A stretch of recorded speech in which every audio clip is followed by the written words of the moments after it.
प्रभु राम देव भगवान अल्लाह खुदा ईश आदि नाम एक ही शक्ति के हैं। वो कैसा है, कहां है, कैसे मिलता है, किसने देखा है?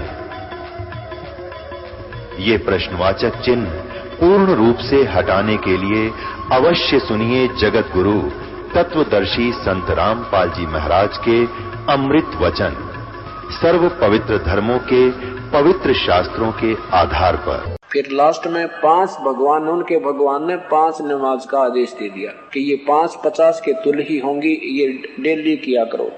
लेकिन उस परमात्मा ने मांस खाने की, बकरे काटने की या कोई ये गाय बिस्मल करने की नहीं कही। अब कहने का भाव ये है कि जो पवित्र मुसलमान धर्म और पवित्र ईसाई धर्म के मुखिया श्री बाबा आदम जी वहां जहां ये पहुंचे बैठे हैं पितरलोक में, ये कहते हैं स्वर्ग चले गए। उस स्वर्ग मान लीजिए वो स्वर्ग चले गए, और उस स्वर्ग में भी वो चैन तक हो ना, उनको वहां भी चैन नहीं। एक तरफ तो उनकी वह निकम्मी संतान नरक में ठोक रखी, हाहाकार मच रहा है, खंभों से बांध रखी, उनको कूटा जा रहा है, और एक तरफ स्वर्ग में वो अच्छी संतान वो स्वर्ग में बैठी है, आनंद कर रही है। तो कहते हैं बाबा आदम दाईं तरफ देखता है तो खुश होता है, खुश खुश खिलखिला कर हंसता है, और बाईं तरफ देखता है तो रोने लग जाता है। परमात्मा कबीर साहब कहते हैं कुछ थोड़ा सा सोचो नादानो, जिसको तुम अपना हेड ऑफ द डिपार्टमेंट मानते हो, मुखिया मानते हो बाबा आदम, और वो वहां भी बिरान माटी उसकी, वहां भी चैन नहीं है, कभी रो रहा है कभी हंस रहा है, तो काहे का स्वर्ग ये साधना ठीक नहीं। अब जो भी सुन रहा था कलेजा मुंह को आ रहा है कि हजरत मोहम्मद जी के तीनों बेटे उसकी आंखों के सामने मृत्यु को प्राप्त हुए, और स्वयं 62 साल की उम्र में हजरत मोहम्मद जी भी एक तेज बुखार के कारण और सारी रात तड़फ तड़फ के प्राण त्याग गए। अब जो समझदार थे व्यक्ति मुसलमान लोग, वो परमात्मा के चरणों में आगे भगवान क्या करें हम। यदि हम अब आपसे उपदेश लेंगे तो ये धर्म के ठेकेदार हमें तंग करेंगे। परमात्मा ने कहा बेटा तुम मांस मत खाना, ये इनके तो ये करते हैं, ये साधनाएं नहीं करना। नमाज क्या चीज होती है? अल्लाह से प्रार्थना करनी है। जैसे ये जागरण करते हैं ये लोग, उसके में क्या कहते हैं माता के विषय में, तू शेरा वाली है, तू लट्टा वाली है, तू अंधे नु आंख दे देती है, तू ये कर देती है, तू निर्धन को धन दे देती है। माँ के अंदर ये गुण है, और इसको तुम गाते रहो गाते रहो गाते रहो तो वो ऐसे नहीं देगी। जैसे बिजली के गुणों का ज्ञान है कि तू अंधेरे को उजाले में बदल देती है, और आटा पीस देती है, पानी निकाल देती है नीचे से, पंखे चलाती है, कूलर चलाती है, तो बड़े गुणा वाली है। इसकी एक आरती बना ले, फिर इसके गाने रागनी रुगनी बना ले, फिर इसके गाने गुने बना ले, ढोलक ढालक बांध ले, तंबूरे लाला गा ले, तो पंखे चलाती है, तुम कूलर चलाती है, तुम पानी निकाल देती है, सारी रात गाए जा। ओह तू सुना, तेरी आवाज बहुत चंगी है, तू सुना। नादानो कनेक्शन लो, कनेक्शन लिया नहीं और गुण गा रहे हो बिजली के। पहले कनेक्शन लो, कनेक्शन लेकर फिर अपना आनंद लो, जो वो गुण उसके अंदर है उपलब्ध करो। ऐसे ही परमात्मा कहते हैं केवल नमाज करते हैं वो भगवान अल्लाह राजी ना हुए। ऐसे मुसलमान लोग, हिंदू लोग रोज गीता का पाठ करते हैं और गीता के विरुद्ध साधना कर रहे हो। हजरत मोहम्मद जी कबीर परमात्मा ने बताया कि कुरान शरीफ सूरत फुरकानी नंबर 25 आयत नंबर 52 से 59 में किसी और परमात्मा कबीर नाम के अल्लाह की तरफ संकेत है, और हजरत मोहम्मद जी का अल्लाह कहता है कि मैं नहीं जानता उस परम पिता कबीर परमात्मा की साधना के विषय में वो कैसे लाभ देता है। वो समर्थ है और वही दुख निवारण करता है। वही वो परमात्मा जिसने 6 दिन में सृष्टि रची और 7वें दिन तख्त पर जा बैठा। तुम्हारे ये काजी और मुल्ला ये बताते हैं परमात्मा निराकार है, और आपके जो सदग्रंथ कह रहे हैं वो परमात्मा सशरीर है, उसका नाम कबीर है। पहले तो ये फैसला करते हैं कि वो परमात्मा साकार है, निराकार नहीं है, जो तुम्हें गुमराह किया हुआ है। देखिए पवित्र बाइबल ये कहां से प्रकाशित है? यह है पवित्र बाइबल, शास्त्र बाइबल, इंडिया बाइबल लिटरेचर, बरका रोड, कल्पक, मद्रास, इतने। और इसके बिल्कुल स्टार्ट में ही उत्पत्ति स्टार्ट होती है। उत्पत्ति प्रथम पृष्ठ पे विश्व की सृष्टि, सृष्टि के 7 दिन, पहला दिन, दूसरा दिन, तीसरा दिन, ये चौथा दिन, और यहाँ देखो 5वां दिन। ये 5वां दिन और ये 6ठा दिन। 6ठे दिन को दिखाते हैं कि फिर परमेश्वर ने कहा हम मनुष्य को अपने स्वरूप के अनुसार अपनी समानता में बनाए। नीचे देखो, तब परमेश्वर ने मनुष्य को अपने स्वरूप के अनुसार उत्पन्न किया। अपने ही स्वरूप के अनुसार परमेश्वर को उसने उत्पन्न किया, नर और नारी करके उनकी मनुष्यों की सृष्टि की। पवित्र बाइबल में ये पूर्ण परमात्मा की तरफ से रची हुई सृष्टि का 6 दिन का विवरण है। 7वें दिन फिर कहते हैं सब सृष्टि को रच के भगवान ने क्या कहा? उनको मांस खाने के लिए नहीं कहा। फिर परमेश्वर ने उनसे कहा कि सुनो, जितने बीज वाले छोटे छोटे पेड़ और सारी पृथ्वी के ऊपर जितने वृक्षों में बीज वाले फल होते हैं, ये सब मैंने तुमको दिए हैं, वे तुम्हारे भोजन के लिए हैं।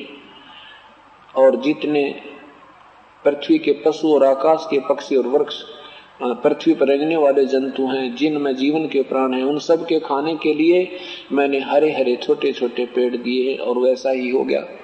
ये पूर्ण परमात्मा का संकेत है, आदेश है कि इसमें कितनी मांस मिट्टी खाने का किसी पशु पक्षी को भी अलाउड नहीं है। 7वें दिन क्या किया कि फिर परमात्मा ने जो कुछ भी बनाया था 7वें दिन अपना काम समाप्त किया। परमेश्वर ने अपना काम जिसे वह करता था 7वें दिन समाप्त किया और उसने अपने किए हुए सारे काम से 7वें दिन विश्राम लिया। इसके बाद ये सृष्टि रच करके हजरत पूर्ण परमात्मा ने आदम आदि की उत्पत्ति करके काल को सौंप दिए। यहां से फिर काल का ड्रामा शुरू होता है। उसने फिर इसमें अपने हिसाब से जो इनमें उल्टी सुलटी कथाएं को आकर उल्टे सुलटे ज्ञान देकर इन भोली आत्माओं को गुमराह कर डाला। अब आपको दिखाते हैं कुरान शरीफ, बाइबल, पवित्र शास्त्र बाइबल में देखा कि परमात्मा सशरीर है, वो मनुष्य सदृश है, क्योंकि परमात्मा ने मनुष्य को अपने स्वरूप में बनाया। तो भगवान भी मनुष्य जैसा साकार है। और पवित्र हिंदू धर्म में, पवित्र मुसलमान धर्म में, पवित्र सिख धर्म में, पवित्र ईसाई धर्म में आज तक भगवान को निराकार पर गाटा जोड़ रखा। ये लोक वेद सुना गया, अपने को शास्त्रों की ज्ञान नहीं अपने तक पहुंचा, इसलिए हम अभी तक यथार्थ ज्ञान से वंचित हैं। इसलिए परमात्मा ने इस दास की ड्यूटी लाई है। अब देखिएगा कुरान, पवित्र कुरान शरीफ सूरत फुरकानी नंबर 25 आयत नंबर 52 से 59 तक आपको निर्णय दिया जाएगा। ये पवित्र कुरान शरीफ, इसमें लिखा है कि ये वह इल्हामी किताब है जिसमें कोई संदेह की गुंजाइश नहीं है। कुरान शरीफ, कुरान से पीछे कर थोड़ा, कुरान शरीफ ये है, नीचे देखना अनुवादकर्ता कौन है। शेरवानी संस्करण, प्रकाशक लखनऊ किताब घर, मौसम बाग, सीतापुर रोड, लखनऊ। और यहां देखिए सूरत फुरकानी, कुरान शरीफ सूरत फुरकानी 25 आयत नंबर नीचे देखो 52।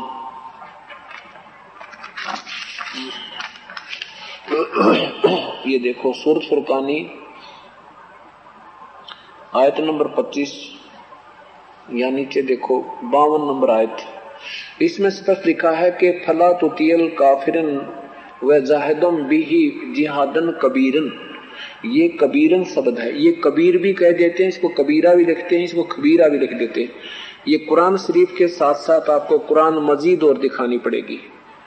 कुरान मजीद में इस शब्द को कबीरा लिखा है, इसमें कबीरन लिखा है। इससे सिद्ध है कि कबीरा बोलो चाहे खबीरा बोलो चाहे कबीरन कहो, एक ही बात है। ये कुरान मजीद, इनमें केवल नाम में अंतर है।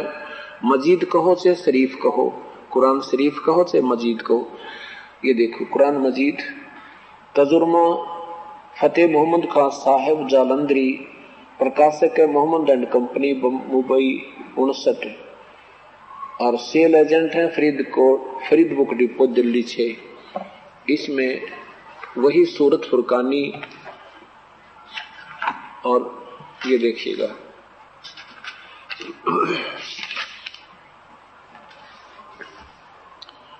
ये है कुरान मजीद लिखा है शरीफ के स्थान पर, और सूरत फुरकानी 25 नीचे देखो, बिल्कुल लाइन भी नहीं चेंज किया इन्होंने, वही लिखा कि फला तुतियल काफिरन व जिहादुम बिही जिहादन कबीरा, कबीरन कहो कबीरा कहो, इसका अर्थ कबीर है, चाहे खबीरा कहो। यहाँ इन्होंने खबीरा लिख दिया, ये बोलन का अंतर होता है सिर्फ। ये 58 नंबर में लिखा है इबादही खबीरा, ये कबीरा है। कबीरा कहो चाहे खबीरा कहो। इबादही माने पूजा के योग्य, पूजा के योग्य, इबादत माने पूजा, इबादही माने पूजा के योग्य पूजनीय, कबीरा वो कबीर परमात्मा है। और यहाँ पर फिर खबीरा लिखा है। तो इसका अर्थ क्या बनता है? इसका अर्थ ये बनता है कि वो परमात्मा कबीर है, जिसने 6 दिन में सृष्टि रची, वो 7वें दिन तख्त पर जा बैठा, और उसके विषय में किसी बाखबर से पूछ देखो। ये देखना, ये अब कुरान मजीद, कुरान शरीफ आपको पढ़ाकर सुना रहा हूं। वो मजीद इसको सहयोग दिया था कि कबीर कहो चाहे कबीरा कहो चाहे कबीरन कहो। इन्होंने इसका अर्थ बड़ा कर दिया। सूरत फुरकानी 25 नीचे देखिएगा, ये 52 नंबर आयत में इसका हिंदी क्या बना है, इन्होंने क्या बनाया है कि ए पैगंबर, तो ए पैगंबर तुम काफिरों का कहा न मानना, और इस कुरान की दलीलों से उनका सामना बड़े जोर से करो। इन्होंने कबीर का अर्थ बड़ा कर दिया, जबकि इसका अर्थ बनता है कि कुरान शरीफ को बोलने वाला अल्लाह कह रहा है हजरत मोहम्मद जी को कि मैं तुझे जो संकेत कर रहा हूँ, मैं तुझे जो कुरान की वाणी दे रहा हूँ, ज्ञान दे रहा हूँ, इस पर तो विश्वास रखना मेरे पे। ये कबीर परमात्मा है। और लेकिन ये काफिर लोग इसको भगवान नहीं मानते, तो इनकी बातों में मत आना, इनके साथ संघर्ष करना। जिहाद माने संघर्ष करना, बिही माने डट कर इनके साथ संघर्ष करना, जब इनकी लड़ाई नहीं करना, लेकिन इनकी बातों में तो आइए मत ना, जो मैं कह रहा हूं यह सत्य मानना। यू कबीर परमात्मा, और ये वही है जिसने 6 दिन में सृष्टि रची, 7वें दिन तख्त पर जा बैठा। ये देखना, यही सूरत कुरान शरीफ सूरत फुरकानी 25, और यहाँ प्रश्न नंबर इसका है, ये देखना प्रश्न नंबर 606 पे, वो 604 पे आपने देखा था, अब 606 देखिए नीचे। ये 58 नंबर में खबीरा, इबादही खबीरा, 59 में ये बिही खबीरन। इसका हिंदी यहां देखना है, दोनों आयतों की आपको दिखाता हूं। ए पैगंबर उस जिंदा पर है, क्योंकि परमात्मा पूर्ण ब्रह्म जिंदा महात्मा के रूप में हजरत मोहम्मद जी को मिले थे, सतलोक ले गए थे, पर युमान्या को नहीं था, वापस छोड़ दिया। जबरील देवता के डर से नहीं माना था, उसने ग्रहण डरा रखा था। तो कहते हैं ए पैगंबर, हजरत मोहम्मद जी के खुदा वो निराकार प्रभु ये काल कह रहा है, हे पैगंबर उस जिंदा यानी जिंदा रूप में तुझे मिला था, उस जिंदा पर भरोसा रखो जो कभी मरने वाला नहीं है, वो अविनाशी परमात्मा है, और तारीफ के साथ उसकी पाकी बयान करते रहो। वो अपने बंदों के गुनाहों से काफी खबरदार है। यहाँ उस 58 में जो बड़ा कबीर शब्द है उसका अर्थ इन्होंने बड़ा काफी कर दिया, काफी खबरदार है। इसका अर्थ है कि वो कबीर अल्लाह, ये देखो वो कबीर अल्लाह अपने साधकों के दुखों का निवारण कर देता है। वो कबीर नाम उस परमात्मा का वो खूब जानता है। और 59 में क्या लिखा कि जिसने आसमान और जमीन के बीच और जो कुछ है उनके बीच में सबको 6 दिन में पैदा किया है और फिर तख्त पर जा विराजा। वो अल्लाह बड़ा, वो अल्लाह कबीर, या बड़ा अल्लाह बड़ा की जगह कबीरा लिख दो, वो अल्लाह कबीर। आगे देखो, रहमान है, वो अल्लाह कबीर दयालु है। और तो उसकी खबर किसी बाखबर से, बाखबर इल्म वाले से पूछ देखो, अर्थात किसी तत्वदर्शी संत से पूछ देखो। ओए होए, अब देखना कितनी रजा, कितना कमाल कर दिया है कि वो इस कुरान शरीफ की ज्ञान देने वाला अल्लाह कह रहा है कि उस परमात्मा कबीर की पूजा, उसकी, वो सारे दुखों का दूर करने वाला है। और उसके विषय में किसी बाखबर से वो बताएगा ना, वो पूजा तो उसकी, उस परमात्मा के विषय में पूजा तो कोई संत बताएगा, तत्वदर्शी संत, उससे पूछ ले भाई, वो ही बता सकता, मैं नहीं जानता। तो परमात्मा ने कहा कि क्या काजी और मुल्लाओं, तुम्हारे हजरत मोहम्मद जी को वो बाखबर भगवान अल्लाह संत मिला नहीं, इसलिए तो ये 5 वक्त की नमाजों तक तुम करते रहे और ये रोजा नमाज करते रहे। उसके बाद ये और बीमारी लाली मांस खान की, जो हजरत मोहम्मद जी ने नहीं आदेश दिया था। क्या बताया था कि वो पैगंबर पाक पुरुष थे, साहिब के अब्दाली नबी मोहम्मद नमस्कार है, राम रसूल कहाया, 1,80,000 को सौगत जिन ही करत चलाया। कि उन 1,80,000 पवित्र आत्मा हजरत मोहम्मद जी के अनुयायी हुए थे। कसम है उन महापुरुषों ने कभी ऐसा जुल्म नहीं किया जैसा तुम काजी करवा रहे हो, इन बूढ़ी आत्माओं को गुमराह कर रहे हो, इनको पाप का भागी बना रहे हो। अर्श कुर्स पर अल्लाह तकत है, खालिक बिन्नी खाली, और वह पैगंबर पाक पुरुष थे, साहिब के अब्दाली। ये हजरत मोहम्मद मूसा जी जैसे तो नेक आत्मा थी, परमात्मा की कृपा पात्र थे, उन्होंने कभी ऐसा जुल्म नहीं किया। उन्होंने क्या कहा कि रोजा बंग नमाज दे रे, बिस्मिल की नहीं बात कही रे। उन्होंने ये तो कहा था रोजे करो, बंग दे लो, नमाज करो, लेकिन गौ बिस्मिल करने की हजरत मोहम्मद जी ने नहीं कहा था। अब वहां तो परमात्मा साक्षात खड़े थे और सारी जनता ने की जान बच गई थी, इसलिए कोई बोल नहीं रहा था, कान बोझ के सारे सुन रहे थे। और अंदर अंदर से वो काजिर मुल्ला कूद रहे थे। तो वो लोग कह रहे थे, वो उस मुसलमानों वाले ठेकेदारों को मुसलमान लोग ही कह रहे थे कि पीर जी ये तो मानना पड़ेगा कि आपने अपने सारे जंतर मंत्र कर लिए थे, वर्षा नहीं हुई, और इस शक्ति ना के जो वर्षा की है, और ये कह रहा कि वो परमात्मा कोई और है, साथ में प्रमाण दे रहे हैं, क्या कुरान शरीफ में ऐसा नहीं लिखा है? तो वो कहते नहीं, ऐसा कहीं नहीं लिखा है, क्योंकि उस समय तक ये कुरान शरीफ हिंदी में ट्रांसलेट नहीं हुई थी, केवल अरबी भाषा में थी। और ऐसे ही गीता जी और वेदों का उस समय तक हिंदी अनुवाद नहीं हुआ था, और ये पढ़े लिखे लोग ना हिंदू थे ना मुसलमान, इसलिए इन हिंदुओं और मुसलमानों के इन दंत कथा सुनाने वाले गुरुओं के दाव लगे रहे और उस परमेश्वर की महिमा से हमें परिचित नहीं होने दिया। अब परमात्मा कहते हैं कि उस जालिम काल ने हजरत मोहम्मद के साथ कितनी जबरदस्ती की, पढ़ के देखो तुम्हारे जीवन चरित्र में। जीवनी हजरत मोहम्मद वही पुस्तक, पवित्र पुस्तक है, इसके पृष्ठ नंबर 68 पर देखो।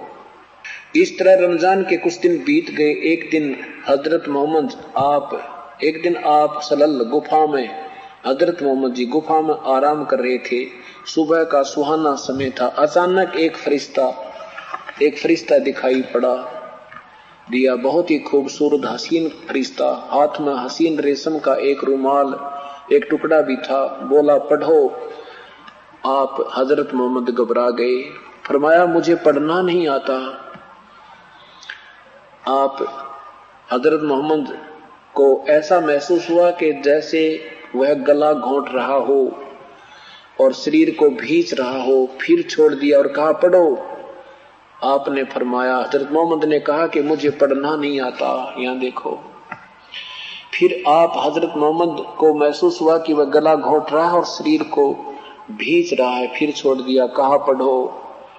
आप हजरत मोहम्मद को अंदेशा हुआ कि वह फिर गला घोंटेगा और इस बार मुझे जोर से भींचेगा। फरमाया क्या पढ़ूं? बोला पढ़ो अपने रब के नाम से जिसने पैदा किया इंसान को खून की फुटकी से। पढ़ो तुम्हारा मेहरबान रब है, रब ही है, उसने कलम से लिखा सिखाया, उसने कलम से सिखाया इंसान को, वह खूब सिखाया जो उसे मालूम था न था, कुरान।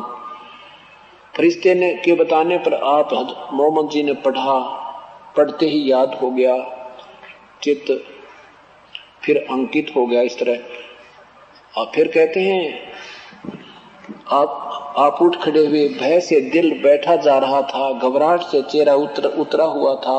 आप सहमी नजर निगाहों से गुफा में हर तरफ देखने लगे। हैरानी और घबराहट की हालत थी और दिल के ही अंदर दिल में सोचने लगे कि अभी मुझे किसने बातें की थी, वह कौन मुझे पढ़ा गया।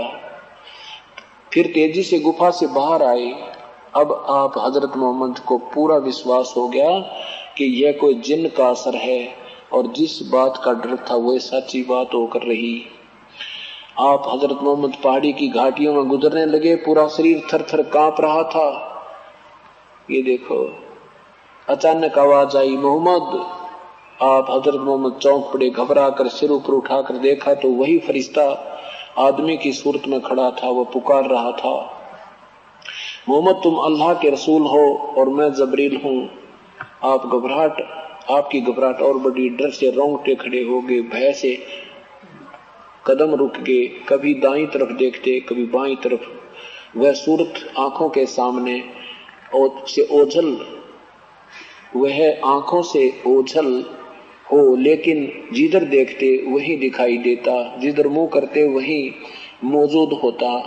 आगे बढ़े या पीछे हटे, नजर नीचे करें या ऊपर उठाएं, हर तरफ वो फरिश्ता दिख रहा था।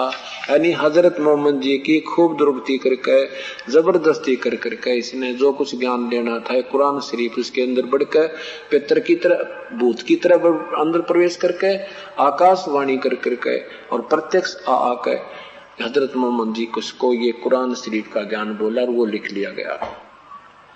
उसमें भी लास्ट में ये लिखा है कि उस परम पिता के बिना तुम्हारा गुजारा नहीं है, वह सबका मालिक है, वही परमेश्वर जिसने 6 दिन में सृष्टि रची, 7वें दिन तख्त पर जा बैठा।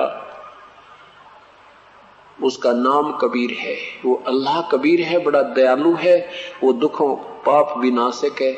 उसके विषय में उसकी खबर किसी बाखबर से पूछ देखो।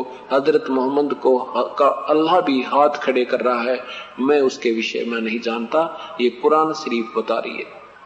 ऐसे ही परमात्मा ने फिर उन ब्राह्मणों को, जो हिंदुओं के गुरुदेव थे, बैठ जाए, उनसे कहा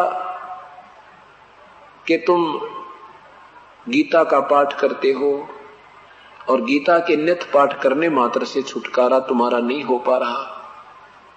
गीता जी में कहीं लिखा है श्राद्ध निकालो। गीता जी के 9वें अध्याय के 25वें श्लोक में लिखा है कि पितृ पूजने वाले, श्राद्ध निकालने वाले भूत बनेंगे, पितृ बनेंगे और उसी पितृ लोक में चले जाएंगे। भूत पूजने वाले भूतों को प्राप्त होंगे, देवी देवताओं के पूजने वाले देवी देवताओं के पास जाएंगे और उनके नौकर लगेंगे, उनके झूठे टुकड़े खाया करेंगे और मेरी साधना करने वाला मुझे प्राप्त होगा। फिर वो गीता बोलने वाला प्रभु कहता है कि मेरी साधना भी अनुत्तम है। 7वें अध्याय के 18वें श्लोक में परमात्मा ने वो न्यारी न्यारी व्याख्या दोनों धर्मों के उन मुखियाओं के सामने और जनता के सामने बताई। वही सतीथि थी कि काजी वो ब्राह्मण लोग कहने लगे ये झूठ बोलता है, ऐसा कहीं नहीं लिखा है, क्योंकि संस्कृत हिंदू समाज को नहीं आती थी। अब वो समस्या हल कर दी भगवान ने। अब ये समय दे दिया दाता ने, इस समय के लिए ये सारा काम किया था। परमात्मा आए और अपनी महिमा का आप ही गुणगान किया। तो परमात्मा ने क्या कहा, जो कोई माने ना माने जाको अजाजील ईरानी, करे आचार विचार असंभी पूजत है पूजत जड़ पाखाने। आदरणीय गरीबदास साहिब अपनी अमृतवाणी में परमेश्वर के द्वारा दिया गया सत संदेश सुना रहे हैं उन हिंदू और मुसलमानों को, बता रहे हैं कि क्या कहा उस परमेश्वर ने, भाई चाहे कोई मानो चाहे मत मानो, जिसने अजाजिल इरानो, क्या अजाजिल के विषय में आपको कथा सुनाई थी कि अजाजिल नाम का, ये जबरील कोई और चीज है, वो तो देवता, अजाजिल नाम का एक साधक था। उसके गुरुदेव ने बता दिया कि प्रतिदिन आप एक दंडवत प्रणाम किया करो, प्रणाम किया करो, और प्रणाम का एक यज्ञ के तुल्य पुण्य होता है। ये 5 यज्ञ है, एक यज्ञ धर्म की, दूसरी यज्ञ ध्यान, तीसरी यज्ञ हवन की, चौथी यज्ञ प्रणाम, 5वीं यज्ञ हवन की, ज्ञान की। तो इन 5 के करने से, यज्ञों के करने से पुण्य मिलता है, और उस पुण्य के आधार पर ऊपर के लोकों में आपको स्थान मिल जाता है। जब तक नाम ठीक नहीं होगा तो ये पुण्य भी आपका किया हुआ अपना वहां स्वर्ग में इसका प्रतिफल खा के फिर वापस आना होता है। तो अजाजिल ने अपने गुरुदेव के बताए अनुसार दंडवत प्रणाम करी, 11 अरब बंदगी की, प्रणाम किए, और उस जब शरीर छूटा तो उस पुण्य के आधार पर भगवान विष्णु के पास पहुंचे, और भगवान विष्णु ने कहा, अजाजिल तूने तो कमाल कर दिया, बहुत अच्छी साधना प्राप्त की, और तेरे पुण्य ऐसे हैं बस पूछ मत। अब तू एक काम कर, एक व्यक्ति बना दे, एक मनुष्य उत्पन्न कर दे। अजाजिल ने कहा, जी कैसे करूं? कि कह दे मनुष्य भवय, नर भवय। अजाजिल ने कह दिया नर भवय। एक सुंदर नौजवान बालक सामने, नौजवान बच्चा उत्पन्न होकर प्रकट हो गया, खड़ा हो गया। भगवान विष्णु ने कहा कि अजाजिल इसको नमस्कार कर, प्रणाम कर दे, दंडवत प्रणाम कर। अजाजिल कहने लगे तो मेरा बेटा है, मैं प्रणाम नहीं करूं। अब वही तो कोरस कर रखा उसने प्रणाम करने का, उसको कर नहीं रहा।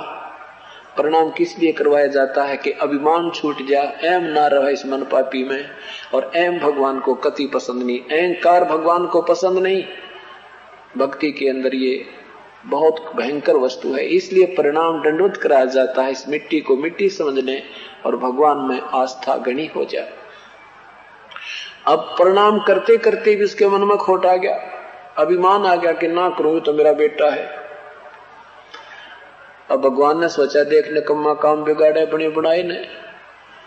अब दयालु है भगवान विष्णु जी ने सोचा कि चल मैं इसकी कमाई को खराब नहीं होने दूंगा, इसकी भी रह जाएगी। एक ऐसा अल्टरनेट विकल्प निकाला कि एक नीचा सा गेट था, ऐसे गोल आर्च टाइप सा, जिसमें आदमी झुककर परली साइड में निकला, ऐसा दरवाजा था एक। भगवान विष्णु कहने लगे, चलो भाई छोड़, कोई बात ना, मत करे प्रणाम। तो उस लड़के से कहा कि जा बेटा तू परली साइड खड़ा हो जा। वो लड़का उस गेट में निकल कर परली साइड खड़ा हो गया, और भगवान ने कहा कि आजा अजाजिल, तुझे सैर सपट्टा करा कर लाऊं स्वर्ग का। भगवान भी, विष्णु जी भी मुकुट समेत ऐसे उस गेट के अंदर से परली साइड निकल गए जहां सामने लड़का खड़ा था।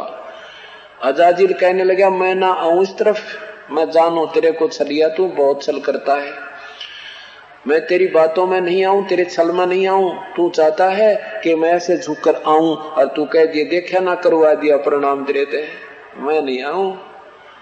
परमात्मा ने, भगवान ने कहा रहा, आजा मान जा मेरी बात, आजा मत बिगाड़े काम, तो मैं कभी भी कोई नहीं आऊं। स्टेनलेस स्टील हो गया। अरे तरह के जो वो ये जब नहीं माना तो भगवान ने कहा, मर कुएं में पड़ के बन गदा निकम्मे, सारी कैंसिल होगी भगवान की, वहां उसकी करी कराई कमाई सारी नाश हो गया, बर्बाद होगी।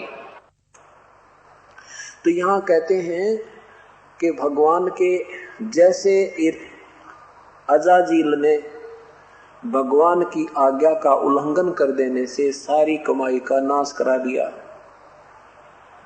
ऐसे ही आप मेरी बात को नहीं मानोगे। मैं जो कह रहा हूं कि साधना तुम्हारी ठीक नहीं है, तुम छोड़ दो इसने, और इसके साथ साथ जब तुम गलत साधना कर रही है, तुम्हें हानिकारक है, तो मेरी बात को नहीं मानोगे, तुम इतने ही दोषी समझ लेना। कोई माने चाहे ना माने, जाको अजाजिल इरानी, पिंड प्रधान करें आचार विचार असंधि। ये पूजत हैं जड़ पास, पूजत जड़ पा खाने पासाने, पाती तोड़ चढ़ावे अंधे, जीवत जी को बाने। क्या कहते हैं कि ये आचार विचार करें, सत साधना ना करके कि तब पत्थर पूजते फिरो। पाषाण, पाषाण माने पत्थर, और पत्ते तोड़कर फूल चढ़ाओ उस पत्थर की मूर्ति पे। पिंड प्रदान करें पितरों के तीर्थ जग और दाने, बिना बंदगी मुक्ति नहीं क्यों भूल रहे सुर ज्ञाने। पिंड प्रदान करें पितरों के, दान करते हो, पिंड दान करते हो, तीर्थ यज्ञ करते फिरते हो, बगैर सत भक्ति के, बिना भक्ति के, सत भक्ति के मुक्ति नहीं क्यों भूल रहे सुर ज्ञाने। यानी तुम ब्राह्मण हो करके उल्टे काम करो, देवता हो करके, और साधना गलत कर रहे हो।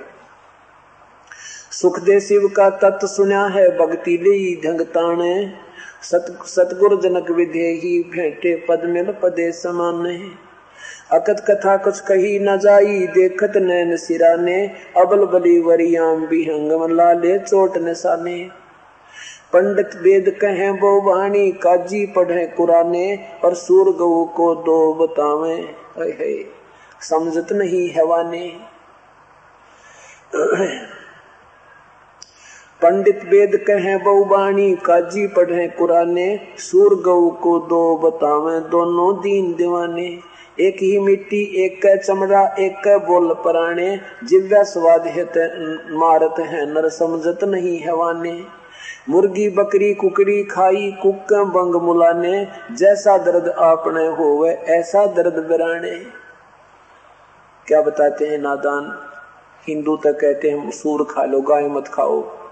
मुसलमान कहते हैं सूर का, सूर नहीं खाना चाहिए, अशुभ होता है, मांस, गाय का मांस खा लो। अरे तेरा गजब वही हो। कहते तुम गाय और सूर में दो जीव मानते हो, दर्द दोनों का एक जैसा होता है। अब कोई तुम्हारे बच्चों को मार के काट के खाने लगे, तुम्हें कितना दर्द हो, जब तुम्हारी टांग काटे कोई। कहते हैं जैसा दर्द आपने हो ऐसा जान बिराने। मन मक्के की हजना कीनी, दिल का बानी जाने, कैसे काजी कजा करत हो तुम खाते हो हिलवाने। जा दिन साहेब लेखा मांगे, दो क्या जवाब दीवाने, ऐसा कुफर तरस नहीं आवे, काटे शीश खुराने। कहते हैं ऐसा जुल्म करो, वहां भगवान के दरबार में तुम्हारा जवाब मांगेंगे, जब के जवाब दोगे। भगवान के बच्चों को मार रहे हो, पिता का चाहे छोटा बालक मार दे चाहे बड़ा, भगवान का चाहे चींटी को मारो चाहे हाथी को, एक जैसा तुम्हें दोष लगेगा। मुर्गा मारो चाहे गाय मारो, सूअर खाओ, सबका तुम्हें पाप लगेगा, महादोष के भागी हो जाओगे। उस पुर से ती मरहम नाही, अनहद नाद गुनाने, दास गरीब गई दुनी गई दोजक, ये देव गाड़ी गुराने। कहते तुम नरक में जाओगे, और कबीर परमात्मा जैसे महापुरुष को, सत साधना देने वाले भगवान को तुम गाली देते हो, बुरा बताते हो। इन नकम में काजी और पंडितों के कहते हैं तुम्हें महापाप लगवाएंगे ये। अब परमात्मा की महिमा सुनकर हिंदू और मुसलमान दोनों के दोनों ने बहु संख्या में मगहर में उपदेश ले लिया। और वहां एक व्यक्ति को संतान नहीं थी, 65 साल का हो गया था। सतगुरु के आशीर्वाद से वहां उनको संतान प्राप्त हुई। आज वहां पर मगहर के अंदर ये दास वहां गए थे, 3 बार जाकर देख कर आए हम। तो उसमें लिखा था, एक भक्त कह रहा था कि जो यहाँ पर एक कबीर, मोहल्ला कबीर करम, यानी कबीर परमात्मा की करम माने रहमत का, मेहर के नाम तय एक मोहल्ला बसा हुआ, सैकड़ों घर हो गए हैं। तो उस कहते हैं वो कबीर साहब की कृपा से संतान हुई थी। उस समय थोड़े थोड़े घर थे, और अब वो पूरी जनसंख्या हो रही है उस कबीर साहब के मानने वालों की। तो वहाँ मुसलमान और हिंदू दोनों प्रेम से रहते हैं, बिल्कुल सगे भाइयों की तरह रहते हैं। कोई आपस में द्वेष नहीं, ना कोई झगड़ा नहीं कभी भी। उन्होंने बताया था कि कितने आपस में सांप्रदायिक दंगे हो लिए, हिंदू मुसलमानों का भी झगड़ा हो लिया, लेकिन मगर में आज तक हम आपस में कभी धर्म के नाम पर नहीं लड़े हैं। वो तो चाहे भाई बुई बिलड़ पड़ते हैं छोटी मोटी कोई बाटे बंटवारे पर, बाकी हम मजहब के नाम पर नहीं लड़े। ये आशीर्वाद उस कबीर परमेश्वर का। पूर्ण परमात्मा कबीर साहब जब आए थे, अपना परिचय देने आए थे और अपने गवाह तैयार करने आए थे कि इस बीचली पीढ़ी में, इस कलियुग के अंदर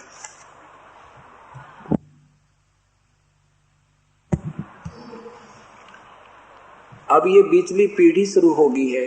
पहली पीढ़ी जब परमात्मा आए थे उस समय अपनी समर्थता, अपना प्रमाण देके कि भगवान कैसा होता है और परमात्मा के काम करता है, कितने सुख देता है, उसके क्या लक्षण होते हैं।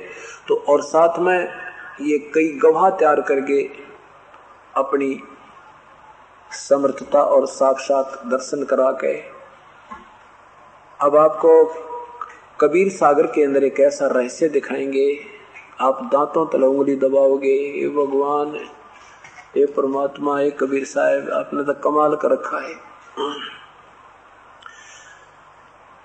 परमेश्वर, परम पूज्य परमेश्वर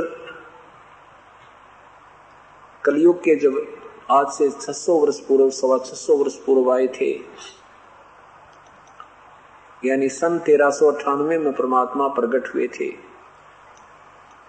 और फिर धर्मदास नाम के एक वैष्णव उपासक श्री विष्णु कृष्ण आदि के उपासक को अपनी शरण में लेकर तत्व ज्ञान बताया था और फिर सतलोक में अपने दर्शन दिखाए थे और फिर यहाँ वो आत्मा छोड़ दी थी। और धर्मदास से कहा था, धर्मदास मैं पूर्ण परमात्मा हूँ और मेरी प्राप्ति इस सार नाम और सत नाम से होगी और कोई विधि परमात्मा के पाने की नहीं है। और ये सार शब्द और ये सत शब्द, जो सार नाम तुझे मैं देता हूँ, तू बता रहा हूँ, तुझे दे रहा हूँ, ये किसी को मत बताना। ये जब तक वो बीचली पीढ़ी प्रारंभ होगी तब तक कति छुपा कर रखना है, अपने वंशजों को भी मत बताना। और काल ने क्या कहा था जब परमात्मा यहाँ आए थे, काल से कहा था कि मैं, कबीर साहब ने कहा था कि मैं मृतलोक में जाऊंगा, तेरे ब्रह्मांडों में नीचे जाके और सबको बताऊंगा यू भगवान नहीं है, परमात्मा कोई और है, और तेरी पोल पाड़ूंगा। तो काल ने पहले तो विनम्रता से, चापलूसी से प्रभु से वचन लिए कि 3 युगों में जीव थोड़े ले जाना, चौथे युग कलयुग में कितने ही प्राणी ले जाना, प्रभु ये दया बख्श दो।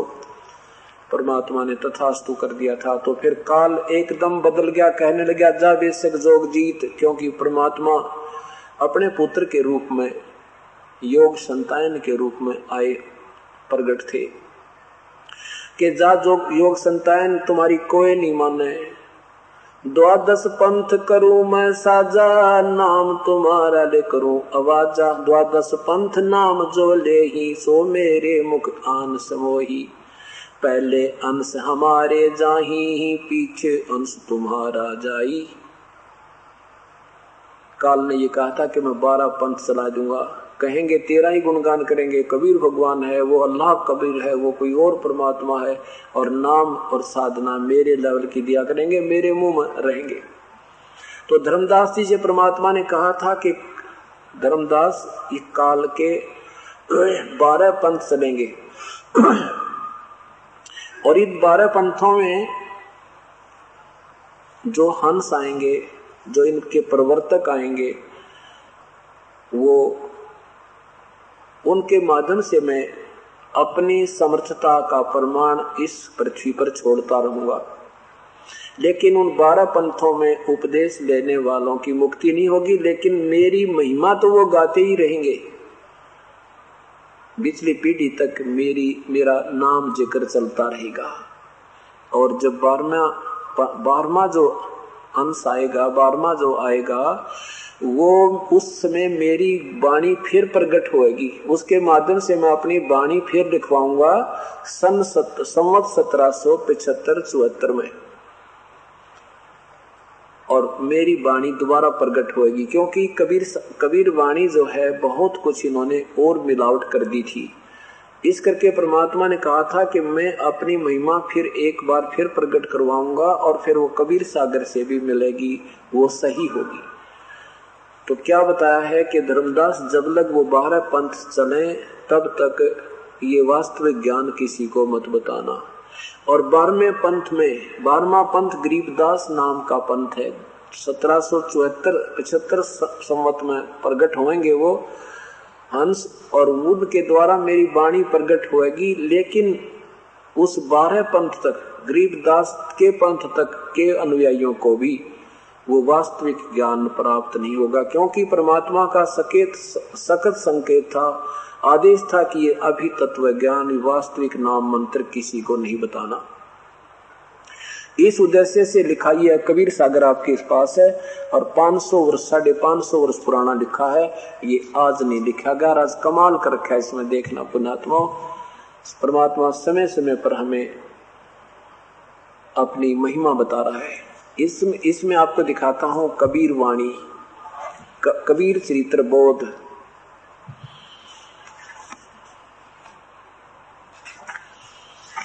इसमें 12 पंथों के विषय में विस्तृत एक बहुत सुंदर चित्रण किया है।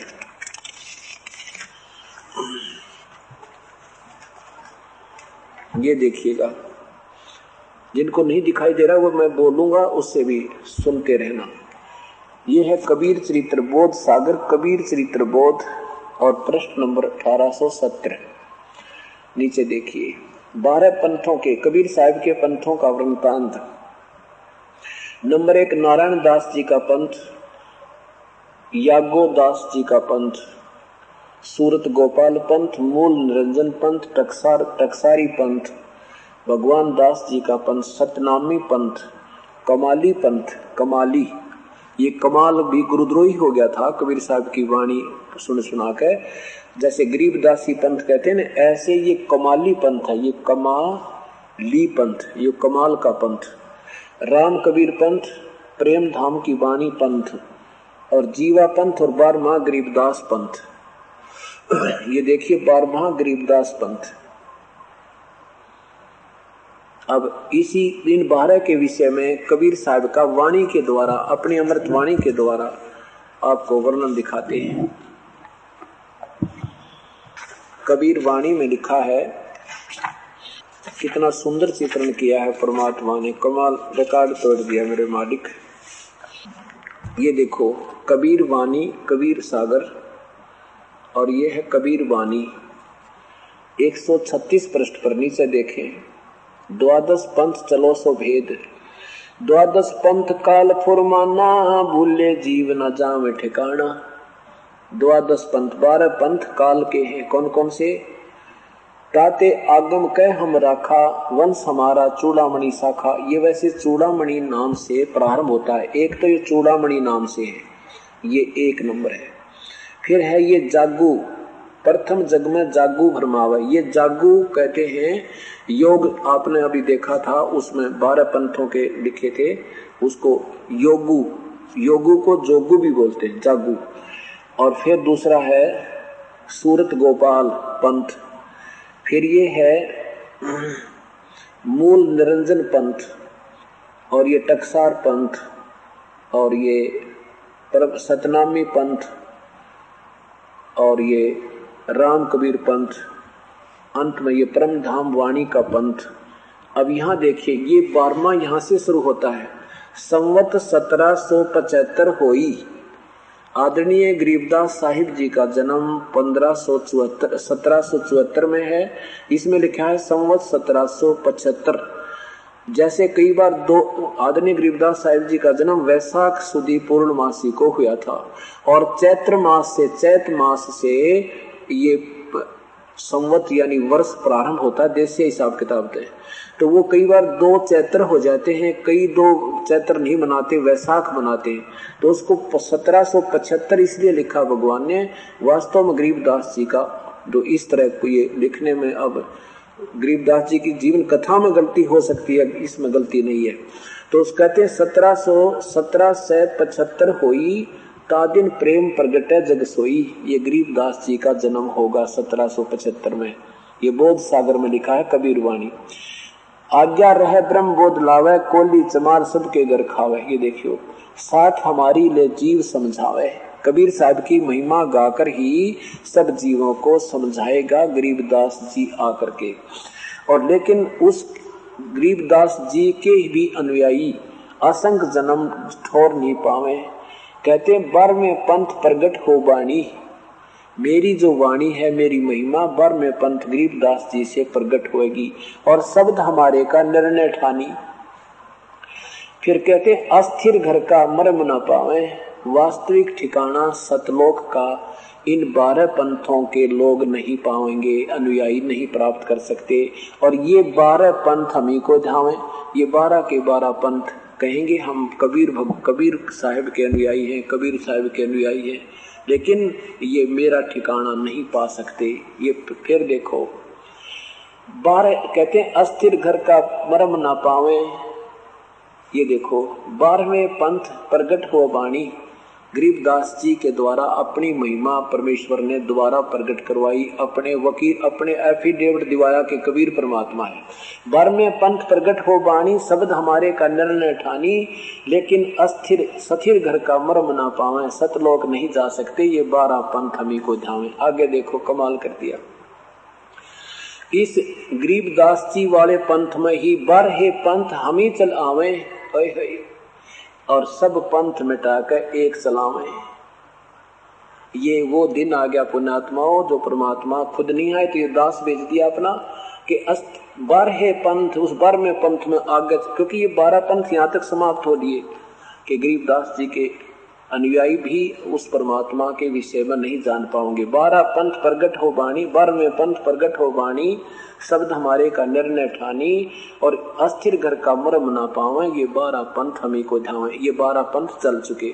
फिर कहते उस 12 में आगे चल के 12 पथ हम ही चलावे, हम चलकर आवे और सब पंथ मिटा के एक चलावे। अब सारे पंथ मिटेंगे, ये जितने राधा स्वामी है, बाल योगेश्वरी है, सारे अब सूख जाएंगे, इनकी वास्तविकता समाज तक पहुंच चुकी है, ये सब समाप्त होंगे और एक पंथ ये कबीर परमात्मा का चालू हो चुका है, ये शुरू हो गया, अब ये चलेगा। नीचे देखिए, नीचे जा। अब यहाँ क्या कहा कि धर्मदास तो मोरी लाख दुहाई, ये मूल शब्द सार शब्द की तो बार ना जाई। ये वास्तविक ज्ञान कहीं नहीं बताना मैं तुझे जो बता रहा हूँ, और पवित्र ज्ञान तुम जग में भाखो और मूल ज्ञान गुप्त तुम राखो, गोई तुम राखो। तुम ज्ञान मेरी महिमा तो गाओ, लेकिन ये वास्तविक ज्ञान मत देना, तत्व ज्ञान ये सार नाम मत बताना। और क्या बताते हैं, मूल ज्ञान बाहर जो पढ़ी, सार शब्द बाहर जो, एक सार ज्ञान सार शब्द जो बाहर जो पढ़ी, मूल ज्ञान बाहर जो पढ़ी, और बिचले पीढ़ी वंश हंस नहीं तिरही, बिचली पीढ़ी हंस नहीं तिरही, ये वंश नहीं है, ये इन्होंने मिलावट कर ली है जो अब छापने वाले दामा खेड़ा वालों। बिचली पीढ़ी हंस नहीं तिरही है, ये देखो। और कहां तक छुपा के रखना है कि मूल ज्ञान तुम तब लग छिपाई, ये देखो 33 अरब ज्ञान हम भाखा, मूल ज्ञान गोय हम राखा। तो परमात्मा कहते हैं कि हमने मूल वाणी भी बहुत गणा ज्ञान दिख दिया है, लेकिन वो सार नाम अभी भी गुप्त रखा हुआ है, ये देखना। और धर्मदास मूल ज्ञान तुम तब लग छिपाई, जब लग ये 12 पंथ मिटाई। इसको तुम तब तक छुपा के रखना जब तक ये 12 पंथों का कति काम ना बिगड़ दे। अब ये 12 पंथों का काम बिगड़ गया, अब कोई भी इनकी तरफ झांकेगा नहीं जब इस तत्व ज्ञान से परिचित हो जाएगा। इन संतों के पास नहीं जाएगा प्राणी। अब आपको और दिखाता हूँ इसी में, आप देख कमाल कर दिया। इसी कबीर वाणी पृष्ठ 134 पे नीचे देखो क्या बताया कि प्रथम वंश उत्तम, दूसरा वंश अहंकारी, उन 12 के विषय में बता रही है। और तीसरा वंश प्रचंड, चौथा वंश बिरहे, 5वां वंश निंद्रा, छठे वंश, छठा वंश यानी छठा वंश जो मेरा यहाँ मेरे 12 पंथ चलाओगे उनमें से छठा उदास, और 7वां वंश ज्ञान चतुराई, 8वां द्वादश पंथ विरोध, 9वें वंश पंथ पूजा, और 10वें अंश प्रकाश, और 11वें वंश प्रगट सारा, और बर में वंश प्रगट होवे उजियारा। गरीबदास जी के समय में 12वें पंथ में हमारा ज्ञान कुछ कुछ महसूस होगा कि कबीर परमात्मा वास्तव में कबीर भगवान है। गरीबदास जी की वाणी से कहते हैं 12वें वंश हुआ प्रगट हुआ उजियारा और 13वें वंश मिटे सकल अंधियारा। होय होय कहते हैं जब 13वां वंश अंश मेरा आवेगा, मेरा 13वां जो इन 12 के बाद जो 13वां आएगा वो सारे अंधेरे ने मिटा देगा। यानी केवल एक परमात्मा कबीर साहब को प्रत्यक्ष रूप से प्रमाणित करके ये एक पंथ, एक मार्ग, एक विषय ही चलेगा। बोलो सतगुरुदेव की जय। पुण्यात्माओं, ये 550 वर्ष पूर्व बोली हुई अमृतवाणी परमात्मा की आज सिद्ध होगी है कि इन 12 पंथ अभी तक जो भी साधनाएं दी गई थी, चाहे वो गरीबदास पंथ में है, चाहे वो गीसा पंथ में है, चाहे वो किसी धामा खेड़ा वालों के पास है, को जैसे काशी में से कबीर चौरा वाले बोलने से किसी भी कोई भी कबीर पंथी बन रहा है, या अब इसमें लिखा है कि 12वें पंथ हम ही चलावें, यानी गरीबदास वाली ही परंपरा में हम आएंगे दोबारा और इन सब पंथ मिटा के एक चलावें। सब इन 12 गुरामी जितने भी ये पंथ चल रहे हैं, राधा स्वामी पंथ, धन धन सदगुरु पंथ कहते हैं, सब ने खत्म करके और एक चलेगा। एक कबीर परमात्मा की ही महिमा पूरे संसार में इब होगी। अब ये विस्फोट हो गया, ये अंकुर सतभक्ति का उग गया। अभी सब एक होंगे और सबका कल्याण होगा, सब सुखी होंगे, सारा संसार एक होगा, सारा संसार सुखी होगा और बेड़ा पार होगा, लाखों और करोड़ों का उद्धार होगा। बोलो सतगुरुदेव की जय। धन धन सतगुरु सत कबीर भक्त की पीड़ मिटाने वाले। धन धन सतगुरु सत कबीर भक्त की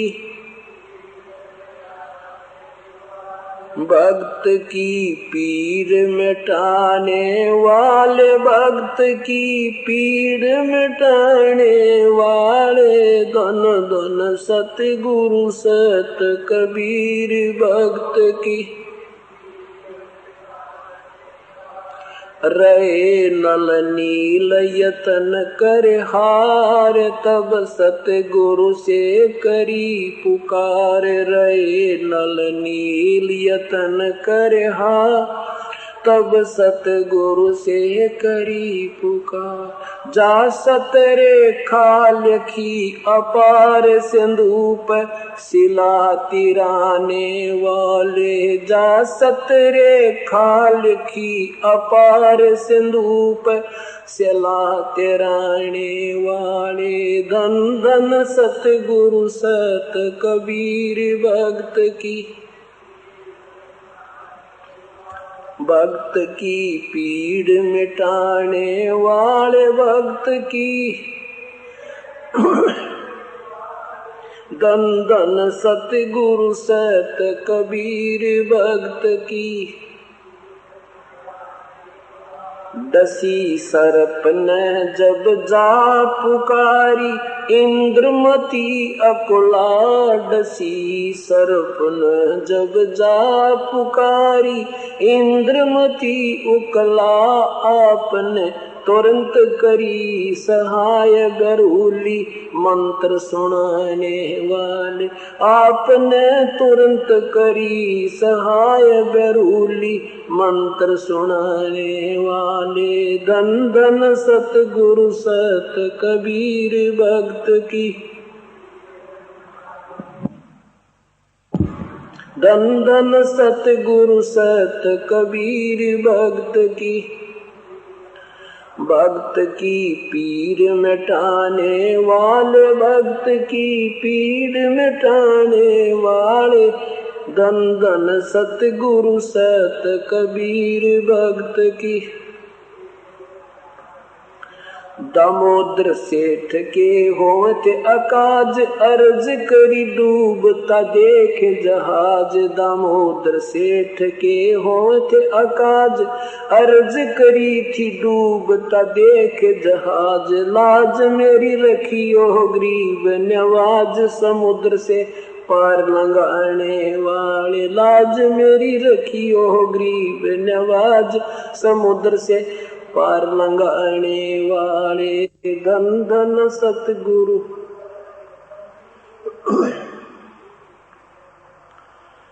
वाले भक्त की पीर मिटाने वाले भक्त की। धन धन सतगुरु सत कबीर भक्त की पीड़ मिटाने वाले। भक्त की पीड़ मिटाने वाले भक्त की। धन धन सतगुरु सत कबीर भक्त की। कह कर जोड़ दीन धर्मदास, दरस दे पूर्ण करियो आस। कह कर जोड़ दीन धर्मदास, दरस दे पूर्ण करियो आस। मेटियो जन्म मरण की तरास, सत्य पद प्राप्त कराने वाले। मेटियो जन्म मरण की तरास, सत्य पद प्राप्त कराने वाले। धन धन सतगुरु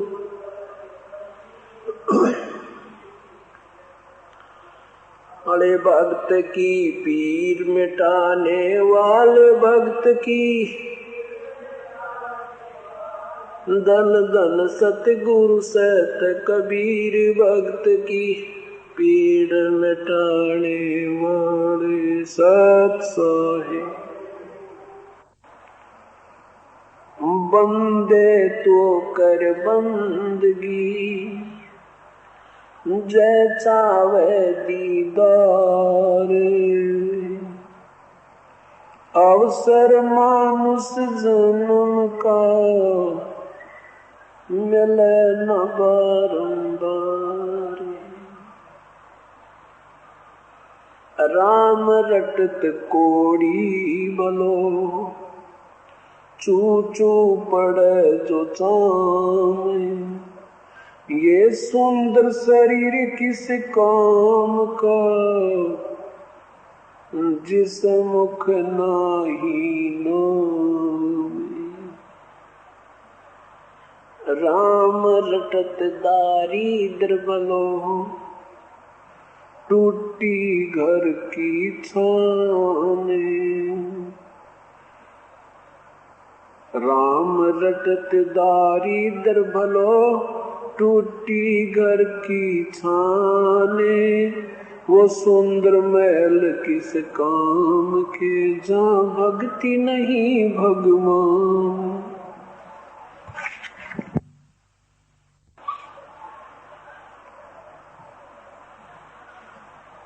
परम पिता परमात्मा पूर्ण ब्रह्म सारी सृष्टि के रचनहार अविनाशी प्रभु कबीर साहिब जी अपनी प्यारी आत्माओं को अपने निज घर का ज्ञान स्वयं ही कराने के लिए इस काल लोक में आते हैं। इस कालबली ने हमें झूठा लालच देकर यहाँ पर गुमराह कर रखा है। परमेश्वर कहते हैं, झूठे सुख को सुख कहे ये मान रहा मन मोदे। सकल चबीना काल का, कुछ मुख में कुछ गोदे। परमेश्वर कहते हैं कि तुम इस झूठे सुख को सुख मान बैठे हो, ये सुख नहीं है।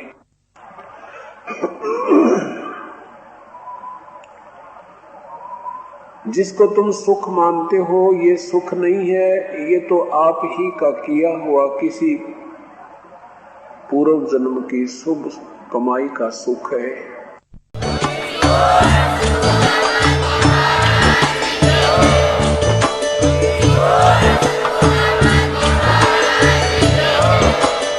आप सुन रहे थे जगत गुरु तत्वदर्शी संत रामपाल जी महाराज जी के मंगल प्रवचन। अधिक जानकारी के लिए विजिट कीजिए हमारी वेबसाइट www.jagatgururampalji.org। संत रामपाल जी महाराज जी के शुभ आशीर्वाद से पूरे विश्व भर में 500 से भी ज्यादा नाम दीक्षा केंद्र हैं, जिन पर संत रामपाल जी महाराज जी द्वारा ऑनलाइन निशुल्क नाम दीक्षा दी जा रही है। अपने नजदीकी नाम दीक्षा केंद्र का पता करने के लिए संपर्क करें 8222880541।